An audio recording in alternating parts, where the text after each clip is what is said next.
अक्सर जब भी बात होती है खूबसूरती, चेहरे की रंगत और चेहरे की खूबसूरती बरकरार रखने के साथ अपने शरीर पर ध्यान देने की बात को लेकर तो फिल्मी हसीनाएं ही नहीं बल्कि अधिकतर एक्टर भी बात करते हैं कई चीज़ों को लेकर। और आज के दौर में जिस तरह से गंभीर बीमारियों का शिकार हो रहे हैं कोई भी आम शख्स से लेकर खास शख्स, इस बारे में जब रवीना टंडन से किया गया सवाल तो उन्होंने कैंसर जैसी घातक बीमारी के साथ साथ अनगिनत बीमारी से हो रहे निधन के बारे में बात करते हुए किस तरह से राज का खुलासा किया है।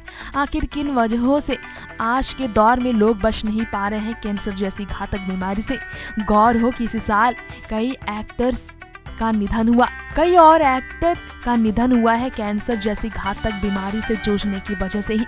ऐसे में रवीना ने सभी के दर्द को एक ही साथ बयां करते हुए अपने शब्दों से इस बीमारी के दर्द को किस तरह साझा किया, आइए आपको सुनाते हैं।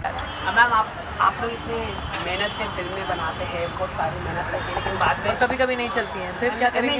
चलती है, लेकिन कई लोग उस पर आलोचना करते हैं। फिल्मों के आर्टिस्ट लोग वो बोलते हैं कि इस तरह के वर्ड्स नहीं होने चाहिए। सरकार की पॉलिसी की अगर कोई आलोचना करता है तो सीधा पूछना, तुम अरसल के बारे में पूछ रहे हैं, घुमा फिरा के नाक को पकड़ रहे हैं। तो आपको क्या लगता है कि इस पर सही है कि demonetisation? I feel every film, every artist, everybody has a right to freedom of speech and criticism.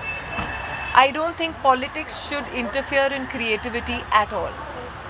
Ma'am आप योगा एंड ये सब चीज़ों नेचुरल चीज़ों में कितना बिलीव करते हैं? मैं ऑनेस्टली जो ये बता रही है कि खुद ऑयल्स वगैरह बनाती है and hardly without chemicals and stuff, I think आज की हमारी ज़िंदगी में बहुत ज़रूरत है, क्योंकि हमारे आप अगर देखेंगे तो आप अगर बीमारियां देखेंगे अराउंड, कैंसर बढ़ता जा रहा है, टॉक्सिन्स बढ़ते जा रहे हैं, पोल्यूशन बढ़ता जा रहा है। Main causes of pollution and जिस तरीके से हमने अपने पूरे वर्ल्ड को केमिकलाइज कर दिया है, जितना हम वापस अपने एंशियंट थेरेपीज़ पे जाएंगे, चाहे वो यूनानी हो, चाहे वो आयुर्वेद हो, चाहे वो होम्योपैथी हो, I think that is good for Mankind.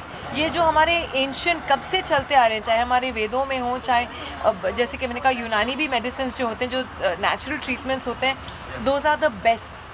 तो वो बहुत बहुत ज़रूरी है कि to go back into that lifestyle, because like I said we are chemicalizing ourselves, and that is why so many diseases, unheard diseases that you're hearing of, people are dying of, is because of all these things. So natural therapies and yoga and like I said, Ayurveda are the best things to do. Next 9 News report.